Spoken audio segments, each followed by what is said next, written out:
받아주셨을 믿습니다. 우리 디모데 후서는 이제 바울이 가장 최후에 쓴 편지입니다. 그래서 바울이 신약 성경 27권 중에 13권의 편지를 썼는데 디모데 후서가 이제 가장 마지막에 로마의 감옥에 갇혀서 이제 순교를 앞두고 본인도 이제 직감을 했죠. 네로의 황제 박해에 의해서 순교를 눈앞에 두고 자기의 영적인 아들이라고 할 수 있는 디모데에게 이제 마지막 유언과 같이 편지를 썼습니다. 그러다 보니까 바울이 이제 평생 살아가면서 가장 중요하다고 생각하는 그 진리를 아주 절실한 마음으로 또 절절한 마음으로 이제 쓰고 있습니다. 특별히 이제 우리가 함께 읽은 이제 3장 후반부 우리가 함께 봉독했는데요. 지난 시간에 이제 3장 전반부에서는 이 세상의 풍조, 악한 풍조죠. 이 공중권세를 사탄이 잡았으니까 악한 사람들이 형통하고 또 악한 것들이 너무 횡행하고 하는 그 세상 속에서 19가지로 이렇게 조목조목 사도 바울이 얘기했습니다. 그래서 그러한 세상 속에 우리가 살고 있고 또 거짓 교사들이 판을 치는데 거기에 미혹되지 말고 최후 승리할 것을 말씀했습니다. 그리고 오늘 이어지는 이 본문에는 좀 더 적극적으로 지난 시간에는 좀 이 악한 세상을 분별하는 그리고 또 견디는 이런 수동적인 측면이었다면 오늘은 좀 더 적극적이고 능동적인 측면으로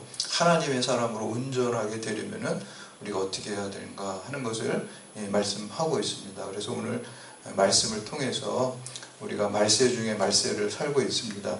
말세 지말이라고 하는데 이런 세상 속에서 하나님의 사람으로 온전하게 되기를 새롭게 결단하는 그러한 시간 되시기를 주님의 이름으로 축원합니다. 첫 번째는 미도사인의 사람이 되어야 합니다. 미도사인이 뭔가 앞자만 한번 따서 이렇게 해봤어요. 믿음, 오래 참음, 사랑, 인내. 네 가지 이제 신앙적 덕목이죠. 플라톤도 뭐 사주덕 이렇게 얘기를 하잖아요. 그런 것처럼 이제 바울의 사주덕이라고 할 수 있는 네 가지가 믿음과 오래 참음과 사랑과 인내, 이러한 네 가지의 덕목을 갖춘 사람이 되어야지만 하나님의 사람으로 온전하게 될 수 있다라는 것입니다. 우리 10절하고 11절 말씀 함께 공독합니다. 시작.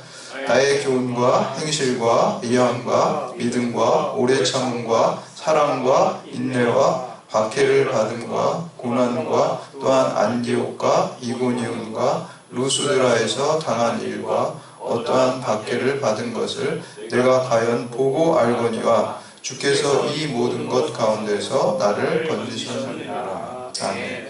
바울은 이제 3장 전반부에서 언급한 세상의 여러 가지 미혹과 또 거짓 교사들의 행태들과 대조적으로 바울 자신의 삶을 이렇게 피력하면서 교훈과 또 행실과 의향을 따르라고 이렇게 이제 말씀하고 있습니다. 그래서 바울의 교훈은 무엇입니까? 바울이 전한 십자가와 부활의 복음이 바울이 전한 교훈이겠죠. 그리고 행실은 바울이 이제 하나님의 말씀을 쫓아서 순종하는 삶, 말씀을 또과 일치된 삶을 사는 그 행실을 또 본받으라 이렇게 얘기를 한 거고요. 그 다음에 의향이라는 거는 다른 성경 버전에 보면 목적이라고 이렇게 또 번역되어 있어요. 그래서 바울의 목적은 땅끝까지 주의 복음을 전파하고 목숨도 생명도 아끼지 않고 주의 복음을 전하는 그 목적을 달성하는 것입니다. 그래서 이것을 이 영적인 아들인 디모데에게 본받으라 이렇게 얘기하면서 바울이 이렇게 그 말씀을 쫓아 살아갈 때 반드시 박해가 있다는 거예요. 왜냐하면은 우리가 말씀을 쫓아 사는 것은 곧 빛 대신 주님의 참빛인 예수 그리스도의 자녀된 삶을 살아가는데 이 세상은 어둠의 권세가 있습니다. 그래서 어둠의 자녀들은 빛을 싫어해요. 왜냐하면 범죄자들이 이렇게 몰려있는 집단에 정말 착하고 바른 사람이 들어가면 그 사람 환영하는 게 아니에요. 왜냐하면 선한 사람이 있으면 자기네들 죄가 대조되잖아요. 그러니까 싫어하고 핍박하고 아니면 같이 죄짓게 만들어요. 어둠 속으로 빛이 들어 빛이 비추면 어둠이 물러나고 죄가 드러나기 때문에 빛을 싫어합니다. 그래서 어둠의 자녀들, 어둠의 세력들은 빛의 자녀들을 그냥 싫어하고 미워하고 핍박하는 게 당연한 거예요.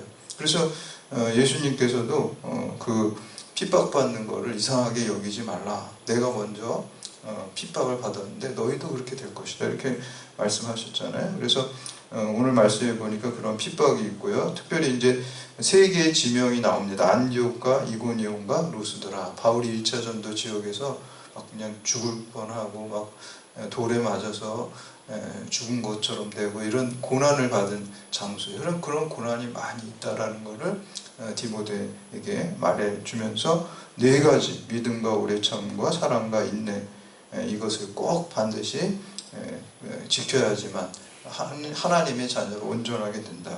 이 중에서 이제 믿음이라는 말은요, 이제 그 히브리어에 이렇게 살펴보면 아브라함이 여호와를 믿으니 창세기 15장에 나오거든요.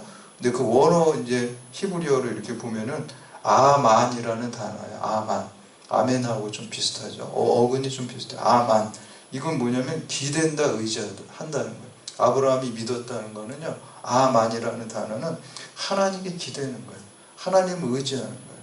그리고 이제 잠언에 보면은, 잠언 3장에 보면은 너는 마음을 다해 여호와를 신뢰하고 내 명철을 의지하지 말라. 근데 여기서 이제 신뢰하다라는 단어도 바타흐라는 단어거든요. 그것도 신뢰하는 것도, 하나님을 신뢰하는 것도 하나님께 기대는 거예요. 의지하는 거예요. 또 믿음이라는 단어, 이제 신약 성경에 이렇게 들어오면 우리가 잘 알고 있는 요한복음 3장 16절 말씀. 이는 그를 믿는 자마다 멸망하지 않고 영생을 얻게 하려 합니다. 그때 이제 믿는다라는 이 말씀은 헬라어 원어로 보면 피스테오입니다. 근데 이것도 역시 마음과 삶과 영혼을 다 내던지는 거예요. 주님께, 하나님께 내던지는 거예요. 의지하는 거예요. 올인하는 거예요. 그러니까 믿음의 공통점이 뭐예요? 히브리어에서도 그렇고 헬라어에서도 그렇고 다 하나님께 나의 모든 것, 내 마음과 몸과 인생을 다 그냥 하나님께 올인해서 의지하고 또 하나님께 모든 것을 드리는 게 바로 믿음이라는 거예요. 근데 제가 어렸을 때 이제 초등학교 때 이렇게 보면은 이렇게 어린 애들이 이렇게 눈 감고 뒤로 이렇게 넘어지면은 그 친구들이 뒤에서 이렇게 받쳐준다 그래요. 그런 이제 놀이를 한단 말이죠. 근데 이제 저는 이렇게 눈 감고 뒤로 이렇게 넘어지다가 제가 생각한 마지노선이 있잖아요. 그 마지노선이 어디 이제 너무 넘어져서 혼자 스스로 일어날 수 없는 그 지점이잖아요. 그렇죠? 거기까지 가다가 애들이 안 받쳐주면은 그냥 눈을 뜨고 탁 일어서요. 그러니까 얘네들은 안 믿는 거예요. 그거는 내가 내 상식선에서만 내가 일으킬 수 있는 데까지만 넘어지다가 거기서도 그 선을 내서도 안 받쳐주면 일어나요. 근데 어떤 친구는 그냥 눈을 탁 감고 그냥 완전히 누워버려요. 근데 얘네들이 또 남자애들이 장난친다고 그거 싹 안 받아주고 피해가지고 막 머리 깨져가지고 병원 가고 막 그랬단 말이에요. 걔는 진짜 믿는 애예요. 저는 안 믿는 거고 애들한테. 얘는 그냥 머리가 깨져도 그냥 들어눕는 거예요. 그 예전에 보니까 공동체 놀이 같은 거 할 때 실내 게임이라고 그러더라고. 그게 신뢰해가지고 뒤로 믿는 것도 그런 겁니다. 우리가 죽든지 살든지 머리가 깨지든지 그냥 하나님께 기대는 거예요. 우리 친구들은 장난치느라고 안 받아주지만 사람은 신뢰할 수 없지만 하나님은 신뢰할 수 있습니다.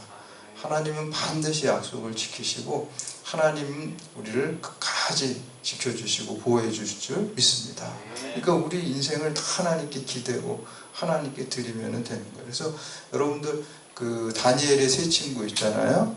사드락과 메삭과 아벳느고가 바벨론의 느부갓네살 왕이 이제 신상에 이제 절하지 않았을 때 풀무불에다 던지잖아요. 그때 마지막 기회를 주잖아요. 이제 한 번만 지금 마지막인데 이 신상에다 절하면은 살려주겠다. 그러니까 뭐라 그래요? 우리가 그 풀무불에 들어가면은 여호와 하나님께서 우리를 건져주실 텐데 그리하지 아니하실지라도 우리는 신상에 절하지 않고 하나님만 믿겠습니다. 이렇게 고백하는. 그게 기대는 거예요. 죽든지 살든지. 사도 바울도 그러잖아요. 내가 죽든지 살든지 오직 내 안에서 예수 그리스도만 드러나게 하는. 그게 이제 진짜 믿음이에요. 오늘 말씀해 보면은 그런 믿음의 사람이 되어야지 하나님의 사람으로 우리가 온전해질 수 있습니다. 믿음은 올인하는 거예요. 그냥 저처럼 이렇게 넘어지다가 내가 이성적으로 생각하는 마지노선이 아니면 거기서부터는 안 믿는 거예요. 그거는 믿음이 아니야 사실은. 내 상식을 가지고 하는 거죠. 믿음은 상식이 아닙니다. 예. 그냥 하나님께 다 의지하는 거. 내 인생과 마음과 모든 것을 다 드리는 게 그것이 믿음입니다. 그러한 믿음의 사람이 되어야 될 줄 믿습니다. 그리고 이제 그 첫 번째가 믿음이고, 두 번째는 오래 참음입니다. 우리가 성령의 9가지 열매에도 오래 참음이 있고, 여기 또 네 번째 인내. 오래 참음과 인내가 똑같은 말 아닌가? 비슷한 말입니다 사실은. 근데 성령의 9가지 열매들도요, 헬라어 원어에 보면은 9개면 복수잖아요. 복수가 아니에요. 단수로 쓰여 있어요. 그러니까 한 성령의 열매 9가지 형태로 막 드러나는 거. 이 덕목도 마찬가지예요. 오래 참는다는 것은 어떻게 보면 타인에 대한 오래 참는 거잖아요.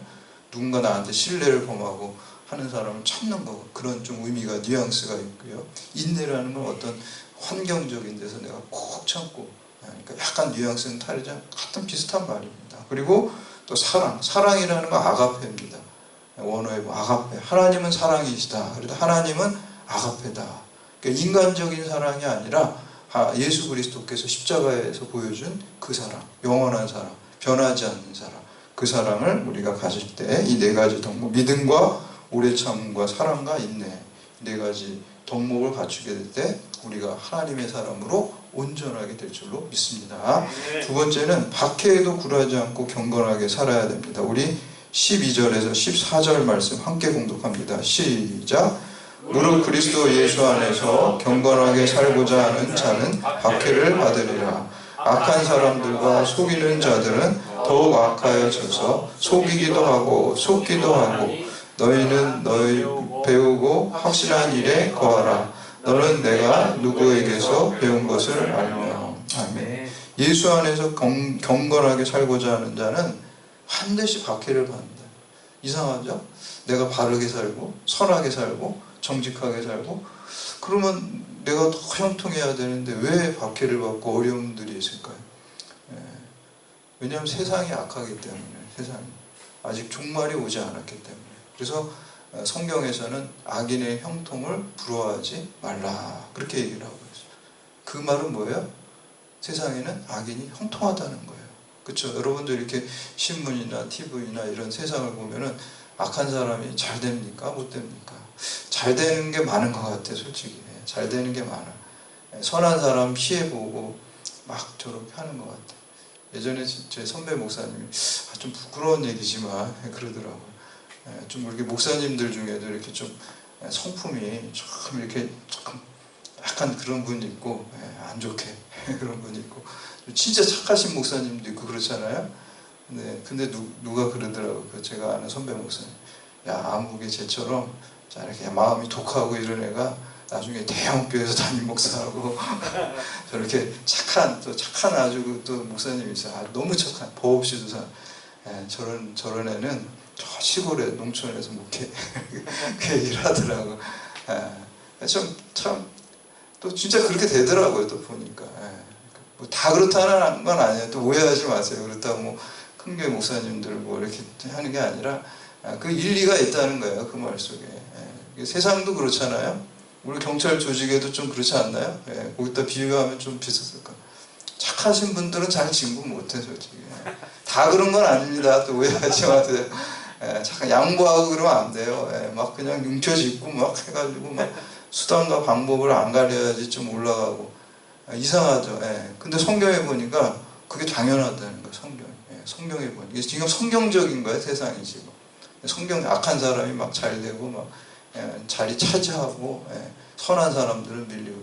근데 그 악한 사람 잘 되는 거 부러워하지 말라는 거예요. 잠깐이라는 거예요. 그렇죠? 이 우리 인생이 풀과 같고 그 인생이 추구하는 그 영광들, 그 높은 자리, 그 영광들은 풀의 꽃과 같대. 다 없어지는 거예요. 그렇지만 영원한 건 뭐예요? 하나님의 말씀이 영원하고 하나님의 말씀을 쫓아서 살아간 사람들이 영원할 줄 믿습니다. 그렇기 때문에 그거를 이상하게 여길 필요도 없어요. 그래서 그리고 어둠의 세력들은 빛을 싫어한다 그랬잖아요. 빛이 자꾸 오면은 자기 어둠이 드러나니까 너무 미운 거예요. 그러니까 이상한 게 아니에요.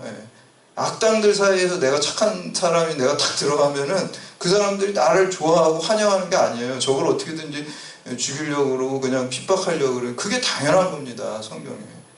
그래서 그러한 박해에도 불구하고 굴하지 않고 끝까지 최후 승리를 얻기까지 경건하게 살을 때 하나님의 사람으로 온전하게 될 줄로 믿습니다. 마지막으로 세 번째는 우리가 성경의 사람이 되어야 됩니다. 우리가 계시라는 게 가려진 게 드려진다 그런 뜻이에요. 근데 하나님께서 하나님의 뜻을 우리는 유한한 인간이잖아요. 하나님 무한하시잖아요. 유한한 인간이 무한하신 하나님의 뜻을 알 수가 없잖아요. 근데 하나님이 우리에게 알려주셔야 돼요. 그래서 계시라는 말은 사실 약자로 계시지 하나님의 자기 계시예요. 하나님께서 자기를 소개하듯이 우리 자기 소개하잖아요. 하나님의 뜻을 스스로 우리한테 알려주셔야 돼요. 그게 계시입니다. 근데 그 계시의 방법이 자연적인 방법과 초자연적인 방법이 있어요. 그래서 모든 인간을 하나님 창조하실 때 이성을 주셨단 말이에요. 그래서 이성을 잘 사용하면 신이 존재하는구나 이런 걸 알 수 있어요. 양심을 주셨잖아요. 그리고 양심을 잘 사용하면 선이 무엇인지 악이 무엇인지 알 수가 있어요. 보편적 모든 인간, 교회 안 다녀도 하나님이 모든 인간에게 그런 걸 주셨잖아요. 그래서 공자님 말씀 보면 성경하고 일치하는 말 맞죠. 그게 왜 그래요? 공자님도 하나님이 만드셨기 때문에, 부처님도 하나님이 만드셨기 때문에 그분들 말씀 속에 일리 있는 좋은 말들이 있어요. 그러나 그분들은 예수 그리스도로 구원받는다 이런 말은 안 하잖아요. 그렇죠? 그런 건 어디 있어요? 여기 성경에만 있어요. 이 특별계시입니다. 특별계시. 특별계시로 와야 온전해지는 거예요. 그분들의 말씀이 일리가 있어요. 이성을 잘 사용하는 분, 양심을 잘 사용하는 분. 그러나 이 특별계시 와야지 진리를 만나게 됩니다. 진리가 예수 그리스도잖아요. 진리 자체시잖아요. 그래서 이거는 오늘 말씀해 보니까 성령의 감동, 하나님의 영에 감동된 성경의 기자들이 계시를 받는 거예요. 이거는 초자연적인 계시죠. 특별 계시죠. 이성으로 하는 게 아니잖아요. 그렇죠? 그거를 받아서 기록해서 예수 그리스도가 구원자시고 하나님의 아들이라는 거는 이성으로 하는 게 아니라 이 특별 계시 성경 말씀으로 알게 되는 거예요. 그래서 이제 감리교의 창시자인 존 웨슬리 목사님은 우리가 신앙생활엔 네 가지의 균형이 있어야 된다. 첫 번째는 성경과 그리고 이성과 이성이 나쁜 게 아니잖아요. 이성도 하나님이 주신 기관이잖아요. 성경을 올바르게 해석할 수 있는 이성을 가지고 보아야 되죠. 그렇죠? 그리고 전통, 좋은 교회의 전통들. 그리고 우리가 체험이 있어야 돼요. 체험이 있어야지 흔들리지 않습니다. 하나님을 체험한 그 간증이 있어야 되죠. 경험이 있어요. 그래서 성경과 이성과 또 전통과 교회의 좋은 전통이죠. 좋은 전통과 그리고 체험이 있어야 된다. 그래서 이 네 가지가 근데 균일한 건 아니에요. 성경이 항상 위에 있어요. 성경을 잘 이해하기 위해서 이성을 사용하는 거예요. 성경에 근거한 좋은 전통이, 교회의 전통이 있어야 돼요. 또 성경에 근거한 체험이 있어야 돼요. 성경과 동떨어진 체험을 했다는 마귀의 체험입니다. 그거는 신비 초자연적인 거 했다고 다 성령 체험 아니에요. 이게 성령 체험인지 아닌지 알 수 있는 거는 이 말씀에 비추어서 말씀과 일치하면 성령 체험이고 말씀과 불일치한 신비한 체험은 마귀의 체험입니다. 마귀도 영적인 존재이기 때문에 그런 체험도 할 수가 있어요. 그래서 항상 여러분들이 좀 초자연적인 체험할 수 있잖아요. 그래서 또 어디에 비추어 봐야 되냐면 이 성경 말씀에 비추어서 성경 말씀과 일치되는지 불일치되는지를 보아야 됩니다. 일치되는 것만 이게 하나님이 우리에게 주신 성령 체험이에요. 그래서 그런 체험이 있을 때 살아 움직이죠. 그래서 웨슬리 목사님이 이렇게 기독교 신앙의 살아있는 핵심이 성경 안에 계시되었고 전통에 의해서 조명되었고 개인적인 경험에 의해서 살아 움직이게 되며 이성에 의해서 확증된다. 그래서 이제 본인을 한 책의 사람이라고 그래요. 한 책 성경의 사람. 다른 거 다 필요 없다. 그런데 사실 이 존 웨슬리 목사님은 본인 스스로를 나는 한 책의 사람이다. 성경의 사람이다. 이렇게 이제 본인 스스로는 말했지만 사실 이 존 웨슬리를 연구하는 그 신학자들은 이 존 웨슬리 목사님은 엄청난 다독가라는 거예요. 그래서 그분은 한 권의 사람이면서 동시에 천 권의 사람이다. 그런데 이제 웨슬리 목사님은 그렇게 얘기를 해요. 내가 많은 책들을 여러 책이 있겠죠. 인문학 책이 있을 수도 있고 여러 가지 세상의 책들을 읽는 이유는 성경을 잘 이해하기 위해서 그걸 읽는 거라는 거예요. 성경을 위해서. 다른 건 그냥 수단으로 보는 거예요. 성경을 잘 이해하고 성경을 또 잘 또 현대인들에게 잘 전달하기 위한 어떤 접촉점을 가지기 위해서 또 성경을 더 풍성하게 전하기 위해서 수많은 독서를 한다는 거예요. 그리고 자기는 한 권의 책의 사람이다, 이렇게 말씀해요. 여러분들도 이 한 권의 책, 성경의 사람이 되시기를 축복합니다. 성경이 우리 기독교인의 생각과 또 마음과 우리의 행동의 기준이 될 줄로 믿습니다. 여러분의 마음과 생각과 행동이 성경과 일치하면 진리의 삶을 사는 거고, 빛의 자녀의 삶을 사는 거, 하나님의 자녀의 삶을 사는 것입니다.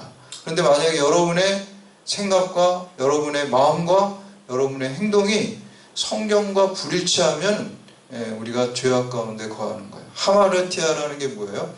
죄라는 거잖아요. 하마르티아라는 게 헬라어로 관역에서 벗어나는 거예요. 이 관역이라는 건 하나님 목표하는 거에서 벗어나는 게 다 죄예요. 거짓말하지 말라, 살인하지 말라, 이게 왜 죄입니까? 하나님의 뜻에서 벗어난 거기 때문에 죄인 거예요. 하나님의 뜻과 맞지 않는 거예요. 그래서 여러분들이 늘 성경을 읽고 묵상하고 또 바르게 이해하기 위해서는 여러분들이 기도를 통해서, 이게 성령의 감동으로 기록되었으니까 이 저자들이, 우리도 성령의 감동에 의해서 이거를 읽어야지, 성경을 읽어야지 바르게 이해하고 해석할 수가 있습니다. 말씀과 기도를 병행해서 우리가 말씀 충만하고 또 성령 충만해서 여러분이 말씀에 온전히 깨닫고 또 말씀을 순종하고 말씀을 쫓아 살아감으로써 하나님의 자녀로서 하나님의 사람으로 온전히 되고 이 복음을 널리 전파하는 사명을 잘 감당하시기를 주님의 이름으로 축원합니다. 이제 오늘 말씀이 나의